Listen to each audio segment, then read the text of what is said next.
my dear friend, and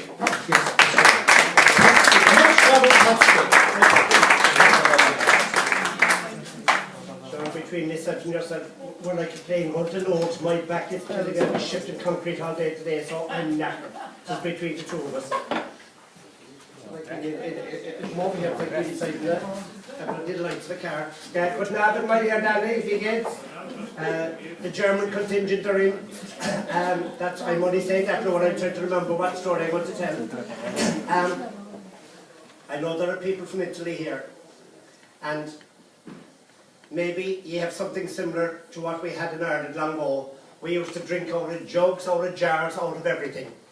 But what a lot of people used to drink out of were ponnies or tin cups. And we hadn't a throwaway society then. If you broke a cup now, you'd hide it before she'd spot it. But before, you'd wait till the man came around to fix it. And the man that worked in tin was a tinker. Now you can't use that word anymore now because it's not politically correct. But when I tell stories in schools, and very often there are a few travelling children in the school, I would explain to them just how important the travellers were, because people were delighted when they arrived because they had pots to be fixed, they had pans to be fixed. And I would build it up before I'd actually tell the story. That was for health and safety reasons before I could leave. But this is the story about that I used to tell to Danny 30, 40 years ago. And it was a story about a man that lived in a village of Talamocht. He was a tinker, a settled tinker I suppose, and no one knew his name. Everybody just knew him as the Tinker Talamocht. And one morning he came out for the breakfast, only to find that the meal chest, the food chest was empty. But as luck would have it, he had a job to do on the other side of the mountain to fix a poteen still or a moonshine still. And he fixed it, and he got paid with 3 pieces of silver. And as he was heading down, he came to the big bog, a big marshy bog. And instead of taking the safe around, his stomach thought his throat was after being cut, he was starving, he decided he'd take the shortcut through the bog. And he was no sooner into the bog when he sunk down into a bog hole, and he said, "May the devil take me if I ever come back this way again." He made his way out, and when he got out to dry land, there in front of him was the most wretched beggar he ever saw in his life. The beggar says, "Tinker Talamocht, have you anything for me?" Now the Tinker Talamocht was the kindest and decentest heart in all Ireland. He couldn't turn a deaf ear to a person in need, so he gave him 1 piece of silver. He went on a bit further, and he met another beggar, twice as bad as the first fella, and he says, "Tinker Talamocht, have you anything for me?" The Tinker Talamocht, being the kindest and decentest heart in all Ireland, he couldn't turn a deaf ear to a person in need. He gave him the second bit of silver. And he went down, and just as he was inside of his own house, he met a third beggar that was twice as bad as the other two put together. And he said, "Tinker Talamocht, have you anything for me?" And he looked at the piece of silver. He said, "I'll give you half of the silver. Give me all or give me nothing." And he thought of the family he had at home, and he looked at the wretched beggar, and he said, "I being the decent heart in all Ireland," he gave it to him. Next there was a big flash, and instead of a beggar, there stood a beautiful angel in front of him. And the angel said, "I was sent by God to test you. I've tested you 3 times, and for 3 times you haven't been found wanting. And for that, I can grant you 3 wishes. What's your first wish?" "Oh," he said, "for God's sake, I'm starving. Let it, when I get home, let my meal chest be full up to the brim. Consider it done." "What's your second wish?" Well, he said, "I've a bag of tools under the arm here," he said, "a bag of tools. And when I go around doing jobs in houses, the children rob the tools out of the bag. And if this continues, I won't have anything left and I won't be able to do jobs. Let it be whatever I put into the bag, that I be the only one that can take it out." "Strange," said the angel. "Go ahead, what's your third one?" And he thought for a while, and he said, "Outside my house is a beautiful apple tree with gorgeous looking apples. I haven't tasted them for years because the children on the way to school steal them. For my third wish, let it be, whoever touches the apple, let him stick to it, and let the apple stick to the branch, and the branch stick to the tree." And the angel said, "You have it. I'm only sorry you didn't make better use of it." And he went home, and when he got home, the meal chest was full up to the brim, and he lived out for 6 months. And after 6 months, he came down only to find it empty. But as luck would have it, he had a job on the other side of the mountain again. Went over, did the job and got paid. And of course, being hungry, instead of taking the safe way around the bog, he took the shortcut and landed in the big hole again. And just as he was coming out, he felt something tap him on the shoulder. And when he looked around, who was there? Only the devil. And the devil, he said, "What do you want with me?" "Ah, 'tis a short memory you have.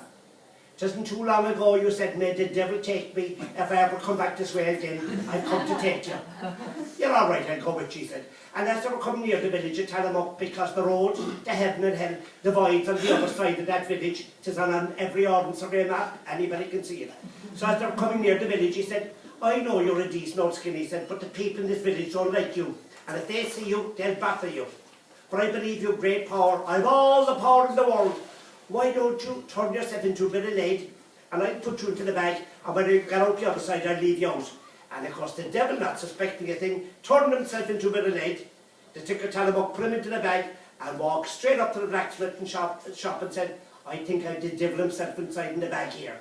We'll find out." They put the bag up in the anvil and he gave her a flake. And every flake he gave it, the devil gave a roar. He called the two sons in the tree and started to flake it. And every flake they gave it, he gave a roar. Until finally the devil could take no more. Bag, smoke, roof, everything went. And that was the end of it. And of course the Tinker Talamuck was laughing. He got rid of the devil. And when he got home, that was great news. His wife presented him with a brand new baby boy. He was delighted, but of course there were jobs to be done. He had to get a godfather for the child. Where was he going to get one? He walked out the road, and the first man he met was the richest man in the village. And the rich man said, "Ah," he said, "I'm delighted with your news. Would you like me to be a godfather to your child?" "I would not," he said. "Why not?" "Because you're not fair," he said.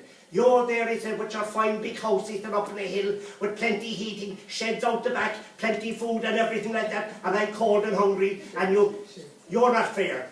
So then he went on, and who did he meet? Only God himself. And God said, "I'm delighted with your news.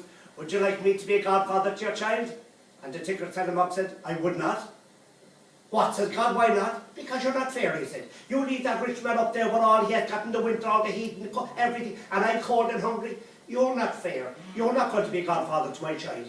I won't say what God said after to ruin his image, but he went away. The next person he met was Death.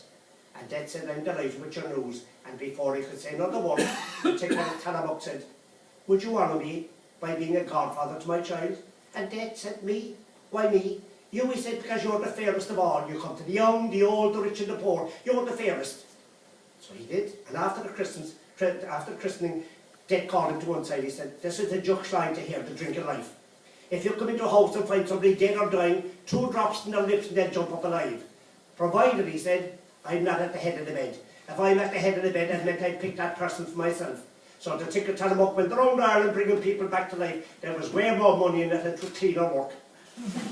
He got a carriage and he was going on. One day a woman ran up in front of the carriage and said, "I recognise that carriage. That's the Tinker Talamuck's carriage. Will you come in, please? My only son is lying dead in the bed." "I will, of course, ma'am." He went in. Next he saw Death at the top of the bed. "I'm sorry, ma'am, I can't save him. Death has picked him." She said, "He's all I have in the world. Could you not save him?" And the Tinker Talamuck, being the kindness and decent heart in all Ireland, couldn't turn a deaf ear to a person in need. He said, "Go away and get 4 strong men for me." And he put a man in each corner of the bed. "Right, lads," he said, and they turned the bed arse about face. And before Death knew what was going on, he put 2 drops in the child's lips and he jumped up looking for a mug of cocoa. Well, of all the gold and silver and brown envelopes he got, and gratitude was nothing to compare with the gratitude he got from that woman. He came outside the door laughing, but he didn't laugh long because Death said, "Ha ha," he said, "I'd have the last laugh, you're coming with me." "All right," he said, "I'll go with you." And as they were passing the house, he said, "Is it a long journey?" "Oh, God, it's a fair journey," he said. "Look," he said, "why don't you pick a couple of them apples there that keep us going?" And of course, Death, not suspecting thing, grabbed an apple. If he did, he stuck to it. The apple stuck to the branch and the branch stuck to the tree, and the Tinker Talamuck went around Ireland curing for another 100 years. And as he was coming back, he saw Death clung to the tree, and Death said, "Please release me, set me free." They made a song about it afterwards. And he went to Tinker Talamuck, being the kindest and decent heart in Ireland. He couldn't turn a deaf ear to a person need. He released him. "Come on," said Death, "you're coming away with me." They went straight up to heaven, and said, Peter said, "Who have you for me?" "I'm the Tinker Talamuck." "He's not coming in here," he said. "I remember the last encounter with him," he said. He wouldn't allow God be a godfather to a child. "He's not coming in here." So I had to go, "She's there," and they were downstairs. "Who have you for me?" "The Tinker Talamuck." "He's not coming in here," he said. "If he comes in here, he'll have us all fighting with a fortnight. He can't come in." So Death says, "You can't go up," he said. "You can't go down. I can't bring you back on earth. What am I to do for you?" But he said, "When I was a little boy in the village of Talamuck," he said, "I used to love to watch the river and watch the salmon go up. Why don't you turn me into a salmon?" So he reached out and touched him like that, turned him into a salmon. Now fishermen from all over the world come to Talamuck, to the village of Talamuck, to try catch the one salmon with the black spot in his head. But they'll never catch him, because you and I know it is really the tinker of Talamocht.